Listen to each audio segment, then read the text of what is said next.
아멘. 성경 말씀 마태복음 13장 1절로 17절까지 말씀 우리 교독해 올립니다. 그날 예수께서 집에서 나가사 바닷가에 앉으심에 큰 무리가 그에게로 모여들거늘 예수께서 배에 올라가 앉으시고 온 무리는 해변에 서 있더니 예수께서 비유로 여러 가지를 그들에게 말씀하여 이르시되 씨를 뿌리는 자가 뿌리러 나가서 뿌릴새 더러는 길가에 떨어짐에 새들이 와서 먹어버렸고 더러는 흙이 얕은 돌밭에 떨어짐에 흙이 깊지 아니하므로 곧 싹이 나오나 해가 돋은 후에 타서 뿌리가 없으므로 말랐고 더러는 가시떨기 위에 떨어짐에 가시가 자라서 그 기운을 막았고 더러는 좋은 땅에 떨어짐에 어떤 것은 100배 어떤 것은 60배 어떤 것은 30배의 결실을 하였느니라. 귀 있는 자는 들으라 하시니라. 제자들이 예수께 나와 이르되 어찌하여 그들에게 비유로 말씀하시나이까? 대답하여 이르시되 천국의 비밀을 아는 것이 너희에게는 허락되었으나 그들에게는 아니 되었나니 무릇 있는 자는 받아 넉넉하게 되되 없는 자는 그 있는 것도 빼앗기리라. 그러므로 내가 그들에게 비유로 말하는 것은 그들이 보아도 보지 못하며 들어도 듣지 못하며 깨닫지 못함이니라. 이사야의 예언이 그들에게 이루어졌으니 일러스되 너희가 듣기는 들어도 깨닫지 못할 것이요 보기는 보아도 알지 못하리라. 이 백성들의 마음이 완악하여져서 그 귀는 듣기에 둔하고 눈은 감았으니 이는 눈으로 보고 귀로 듣고 마음으로 깨달아 돌이켜 내게 고침을 받을까 두려워함이라 하였느니라. 그러나 너희 눈은 봄으로 너희 귀는 들음으로 복이 있도다. 내가 진실로 너희에게 이르노니 많은 선지자와 의인이 너희가 보는 것들을 보고자 하여도 보지 못하였고 너희가 듣는 것들을 듣고자 하여도 듣지 못하였느니라. 아멘. 사랑하는 여러분, 오늘 아침은 우리가 사순절이 시작되는 날입니다. 우리가 애통의 수요일이라고 하기도 하고 제의 수요일이라고 하기도 하지요.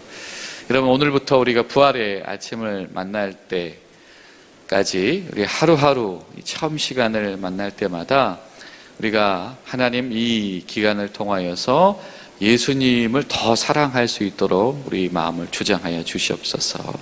그렇게 기도하는 저와 여러분이 될 수 있기를 소망합니다.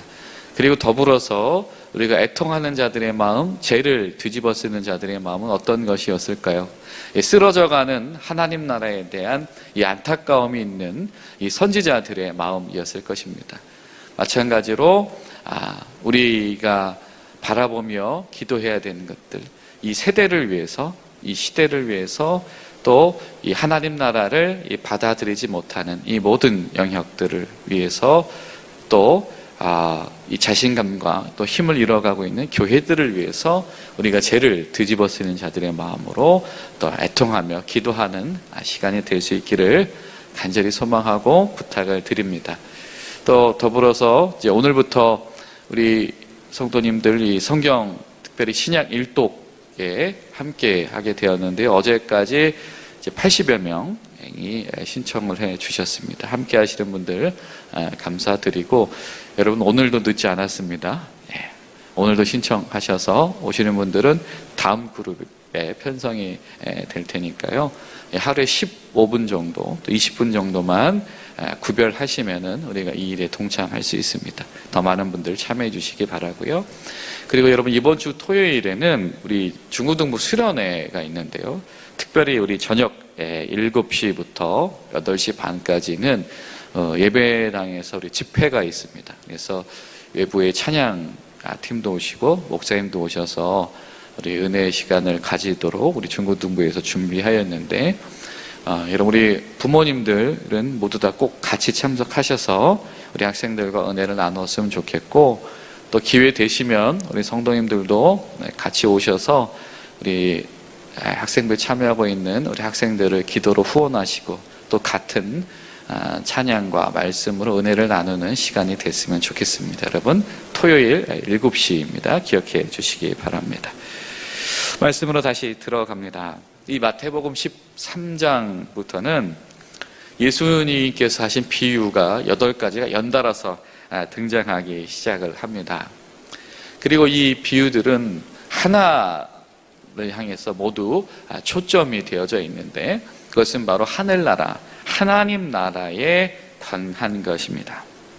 여러분, 우리가 잘 생각을 해보면, 되짚어보면, 앞선 마태복음 5장부터 이 9장까지 말씀을 보면 예수님께서 하나님 나라의 원리를 가르치셨죠. 그리고 그 선포하신 복음을 통해서 두루두루 사람들에게 하나님 나라를 드러내십니다. 동시에 그 능력을 행하시기도 하시죠. 그리고 10장에 가보니까 예수님께서 이 제자들을 통하여서 같은 하나님 나라가 이 드러남을 알게 하십니다. 그들에게도 하나님의 권능이 그들이 현장 가운데 임하게 되었다라고 하는 것이죠. 그런데 11장, 12장을 보면 이 예수님께서 드러내시는 이 하나님 나라의 이 능력, 하나님 나라의 원리에 대한 유대 사람들의 다양한 반응이 등장을 합니다. 그런데 우리가 주목해야 될 것은 그 11장, 12장에 등장했던 그 반응들이 대부분 긍정적이었던가요? 부정적이었던가요? 네, 그렇습니다. 부정적이었습니다. 오직 소수의 이들만이 예수님께서 드러내시는 하나님 나라를 받아들이고 주님의 권능을 받아들이고 주님께서 이렇게 하나님 나라를 드러내신 이유 속에 참여합니다. 주님께서는 그들을 바로 제자라고 부르시죠. 예수님의 제자가 되지 못한 이들은 주님께서 아무리 이 하나님 나라를 보여주시고 드러내셔도 하나님 나라로 살고 싶지 않고 나만의 나라, 내 자신의 나라로 살고 싶기 때문에 그 하나님 나라를 거부합니다. 바로 그 부분에 대한 예수님의 결론, 예수님의 판단, 예수님의 해석이 바로 이제 비유를 통해서 13장에서 등장하기 시작을 하는 거죠. 바로 그 이해를 가지고 우리 13장을 우리가 묵상하기 시작을 하면 은혜들이 풍성해질 겁니다. 예수님께서 그날 무리들에게 말씀하시기를 시작하셨는데 비유로 말씀하셨다. 그리고 그 첫 번째 비유는 바로 씨 뿌리는 것에 관한 것이었다라고 하는 겁니다. 유대인들이 부정적인 반응을 보일 때에 서기관과 바리새인들이 어떻게 해서든지 아주 이유를 만들어서라도 예수님을 거부하려고 하는 바로 그런 상황 속에서 예수님께서 비유를 통해서 하나님 나라의 원리를 말씀하기 시작을 했다. 여러분, 이 비유라고 하는 것은 이 일상적인 소재를 빗대어서 말하셨다라고 하는 이런 그냥 어떤 문법적인 설명이 될 수도 있겠죠.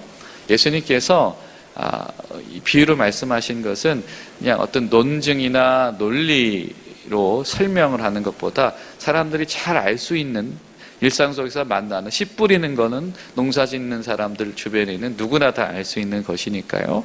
그것을 통해서 모두에게 말씀하려고 하셨다라고 하는 겁니다.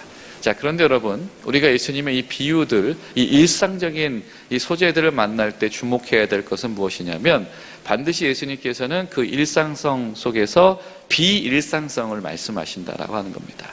그러면 그 비유의 가장 중요한 포인트는 우리에게 익숙한 줄 알았던, 우리가 다 아는 줄 알았던 그 이야기 속에서의 특별한 점,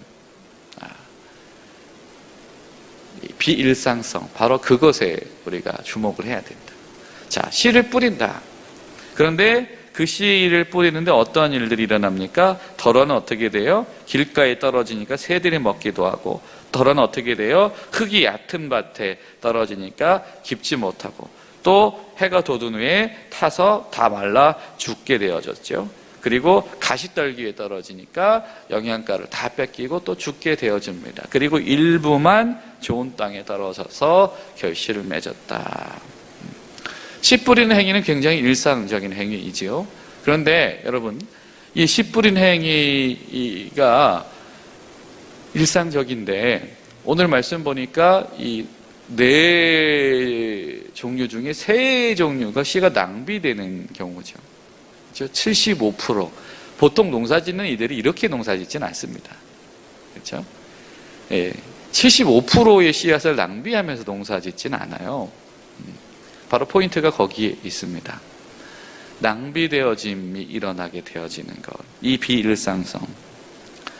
이 비유의 목적이 여기에 있다. 예수님께서 제자들에게 예수님을 따르기로 헌신한 이 소수의 사람들에게 주시는 이 말씀, 이 비유의 이야기 중에 첫 번째 이야기, 이 씨 뿌리는 자의 비유는 그들을 탓하기 위함이 아니요 바로 예수님을 따르는 제자들을 격려하기 위함이다라고 하는 것을 우리가 알아야 됩니다. 예수님 어떻게 25%만 이 열매를 맺는 바로 그 이야기를 하십니까? 하나님 나라에 대해서 이 부정적인 사람들이 있다라고 하는 거죠. 부정적인 사람들이 있다. 어떤 이유에서든지 부정적인 사람들이 있다. 길밭에 뿌려진 것처럼, 또 흙이 얇은 밭에 뿌려진 것처럼, 가시덤불이 뿌려진 것처럼 되는 이들이 있다라고 하는 겁니다. 그런데 그럼에도 불구하고 뿌리를 내리는 이들이 있다. 너희가 바로 그런 이들이다. 너희를 통해서 100배, 60배, 30배의 결실을 맺게 하는 것이 하나님이 원하시는 바이다 라고 하는 그 격려가 있는 것입니다. 아마 제자들의 입장에서는 이해가 되지 않았을 거예요. 아니 어떻게 예수님을 안 믿지? 여러분 은혜 받으신 분들은 바로 그 경험을 하실 겁니다. 아니 왜 이 말씀에 왜 감격하지 않을까? 아니 예수님 사랑에 왜 이렇게 이걸 모르지? 여러분 혹시 이런 은혜와 감격도 누려보신 적 있으십니까? 왜 이 감격을 나만 하는 것 같고 이 감사를 나만 하는 것 같은 그런 이해되지 않는 상황들이 있을 수가 있죠. 그럴 때가 되면 우리는 좀 안타까울 겁니다. 왜 그 사랑을 모를까? 왜 그 은혜를 모를까라고 하는 것이죠. 그런데 이것은 예수님께서 오늘 말씀을 주신 이유는 그렇다고 해서 실망하거나 의아해하지 말아라. 그들이 하나님 나라의 이 비밀을 받지 못함도 있지만 그러나 너희가 그것을 알 수 있었음을 감사해라 라고 하는 것입니다. 그리고 마찬가지로 실망하지 말아라. 은혜 속에 거하는 일, 하나님 나라의 일에 거하는 일에 실망하지 말아라. 왜 이 기쁨을 모를까? 왜 이 사명을 모를까? 그런 답답함들이 있을 수 있지 않겠어요? 왜 같이 동참해 주지 않지? 왜 같이 일에 참여하지 않지? 하는 것입니다. 그런데 예수님께서 말씀하십니다. 그 모두가 다 따라오게 되지 않더라도, 모두가 다 참여하지 않더라도 너에게 맡겨진 그 길을 가라라고 하는 겁니다. 의아할 수도 있고 또 안타까울 수도 있다. 그러나 그 길을 계속해서 가라라고 하는 것입니다. 여러분, 이것은 굉장히 중요합니다. 그 사람의 인생이, 누군가의 인생이 이 하나님 나라에 속해 있는가라고 하는 것은 정말 끝날 때까지 가봐야 됩니다. 야구가 9회 말 투아웃부터라고 하던가요? 어느 순간에 언제 그에게 하나님 나라가 임하게 될지 모르죠. 그가 어느 시점에 하나님 나라에 속하게 될지 모릅니다. 그러니 미리 판단하지 말고, 그러니 미리 포기하지 말고, 이 하나님 나라의 이 비밀을 간직한 제자들은 너희들이 그 몫을 하면 된다라고 하는 것입니다. 의아하게 생각하지도 말고, 염려하지도 말고, 실망하지도 말고, 혼자서 고독해하지도 말고 그 길을 가라. 하나님 나라에 살기 위해서 노력해라. 그러면 주님은 그 길을 아신다라고 하는 거죠. 여러분 묵묵히 그 길을 가는 여러분 가운데, 제자된 여러분 가운데 주님이 그 길 아신다라고 하는 위로가 함께 하시기를 간절히 소망합니다. 그래도 중요한 것 한 가지가 있습니다. 이 13장 이 전체를 우리가 잘 이해하기 위해서는 예수님께서 이 비유로 말씀하신 이유를 드러내시는 10절과 이 17절의 말씀을 잘 보아야 됩니다. 이 비유는 비밀이다. 비밀이다라고 하는 것은 그냥 일상적으로 깨달을 수 없다. 이것은 심오한 하나님의 계시하심을 통해서 알게 되어지는 진리가 담긴 이야기다. 이런 뜻을 가지고 있는 게 비밀이다라고 하는 거죠. 여러분 참 이상하죠? 모순되는 단어입니다. 이 비유로 들어서 말씀하신다는 것과 이 비밀이라고 하는 단어는 모순이에요. 왜? 비유는 굉장히 일상적인 소재로 말하는 게 비유인데, 그런데 그 내용이 비밀이래요. 여러분, 우리가 은혜를 발견해 나가는 것이 그냥 우리가 지혜만 가지고 되는 것이 결코 아닙니다. 그렇죠? 하나님께서 우리에게 부어 주시는 겁니다. 다른 말로 말하면 하나님께 열린 마음을 가지고 있는 이들이 은혜를 누리고 살아갈 수 있는 겁니다. 다른 말로 표현하면 듣는 마음, 하나님 들을 준비가 되어 있습니다. 하나님 말씀하십시오. 하나님 듣겠습니다. 하나님 보고 싶습니다. 보겠습니다. 라고 하나님께서 드러내심을 기다리는 자들만 이 비밀을 알 수 있게 되는 겁니다. 주님에 대해서 마음이 닫혀진 이들, 적대적이든지 아니면 그냥 호기심으로 찔러보는 사람들은 이 비밀을 알 수 없다. 주님 말씀해 주십시오. 제가 한번 들어보겠습니다. 주님 보여주십시오. 제가 한번 보러 가보겠습니다. 34절 우리가 읽진 않았지만 뒤에 가보면 예수님께서는 비유가 아니시고서는 이 하나님 나라를 말씀하지 않으셨다라고 이야기를 합니다.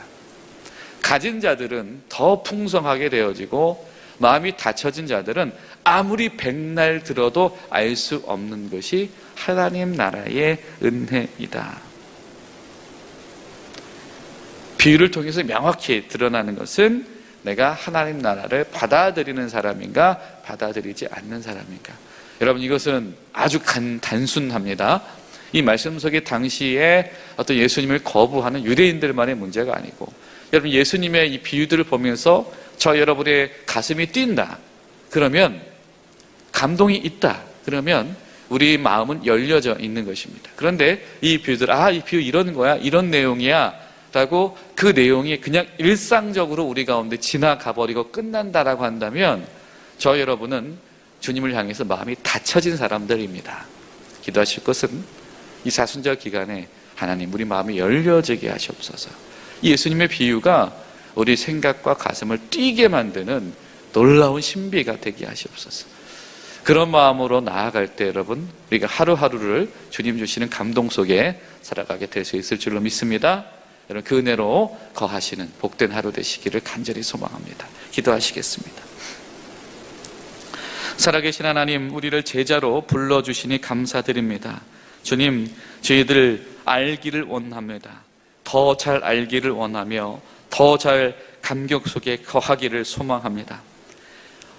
맛보지 못한 이들, 있는 것도 빼앗기는 이들이 아니고 더 누리며 더 얻게 되는 이들이 되기를 소망합니다. 성령님 도와주시사 우리가 주님의 참 제자가 되어져서 우리 가운데 열린 마음을 가지고 주의 하나님 나라의 비밀에 참여하며 우리가 끊임없는 순종의 마음으로 그 길을 걸어가며 실망하지 않을 수 있도록 도와주시옵소서. 오늘부터 이 사순절이 시작이 되어집니다.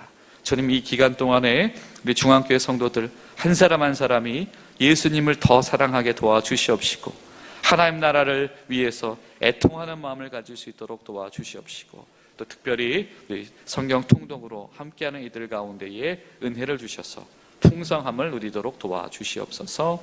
예수님의 이름으로 기도하옵나이다. 아멘.